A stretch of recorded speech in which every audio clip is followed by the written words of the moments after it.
Morning po. Malakas ng ilindol na yun, ha. Labasan pa yung mga tao.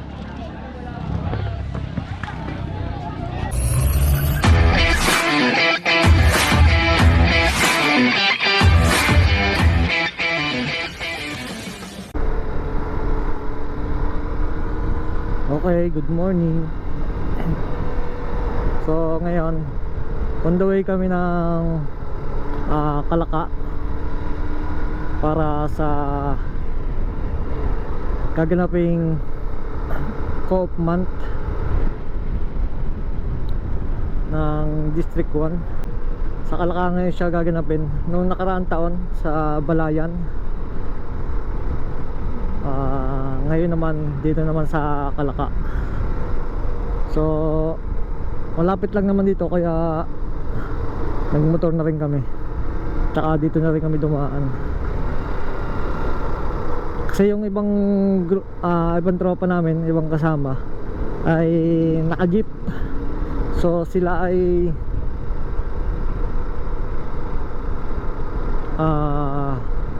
sa Balayan dadaan, iikot sila.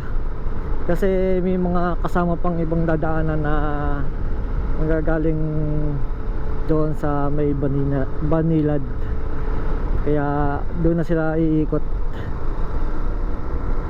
Eh kami nakamotor naman, kaya dito na lang kami. Mas mabilis pa kaysa sasabay kami sa kanila. May usok pa rin yung talo.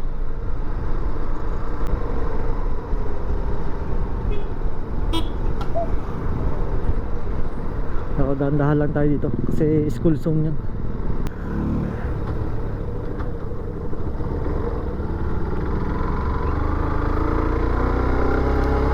Dito nga kami dadaan para hindi na kami umikot. Kasi kung kami mag-highway, iikot pa kami ng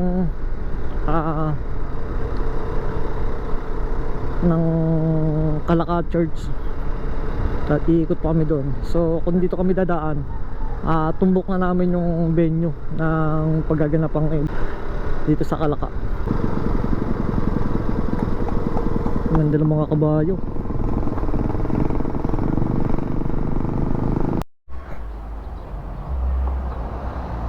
Yung gaganaping event ng Co-op month dito sa Kalaka, dito lang sa tapat ng NAP fuel station. School siya yun, doon. May nagse-set up na. Wala pa ng tao, kami pa lang yung tao dito sa unahan. Yung iba, yung pagtatayo ng booth, ayan, sineset up pa lang. So tara, masok tayo.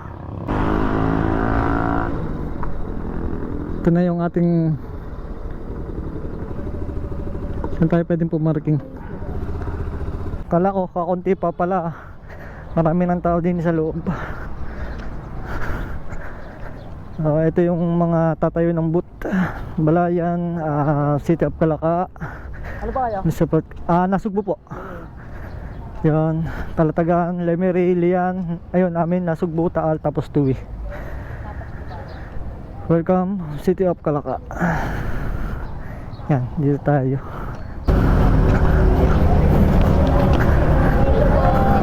Morning po.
Kakarating lang namin hindi ko malaw. Kala ko may dumaan truck eh. Oo, hindi pa nga. Nag-picture na ako yung kumalong nga eh. Takbuhan eh. Meron pa, lakas pa.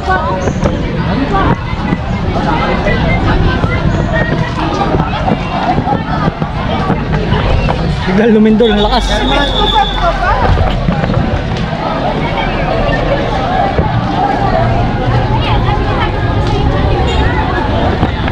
Ang lakas ng ilindol na yun ha. Yanig ang buong kan eh. Labasan to yung mga tao.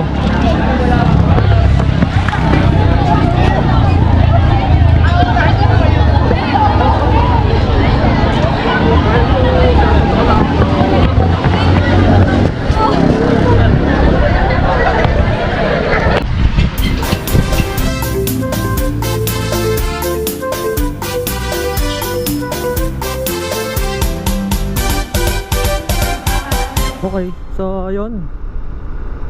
Congrats sa mga nanalo at sa mga nakakuha ng mga raffle. So ang tropang nasugbo ay Hakot Award. Ilan lang siguro kami hindi nakakuha. Isa na ako doon. Tapos siyempre sa congrats din sa mga co-op na nabunot na napagkalooban ng 100,000 pesos. So 10 co-op yun na pinagkalooban ng tig 100k, diba? So isa ang aming co-op sa napili. So kaya kahit hindi ako nakakuha sa raffle, sa kondoon, ako naman nabunot naman ang aming co-op na doon sa 100k na pinagkaloob ng ni Miss Arnie Buhain. Only food naman, kaya hindi rin nagutom. Kaya salamat sa Kalaka sa nag-prepare ng food and venue. Napaka solid. So yun, bale hanggang dito na lang kasi malapit na ako. So maraming salamat. Peace out.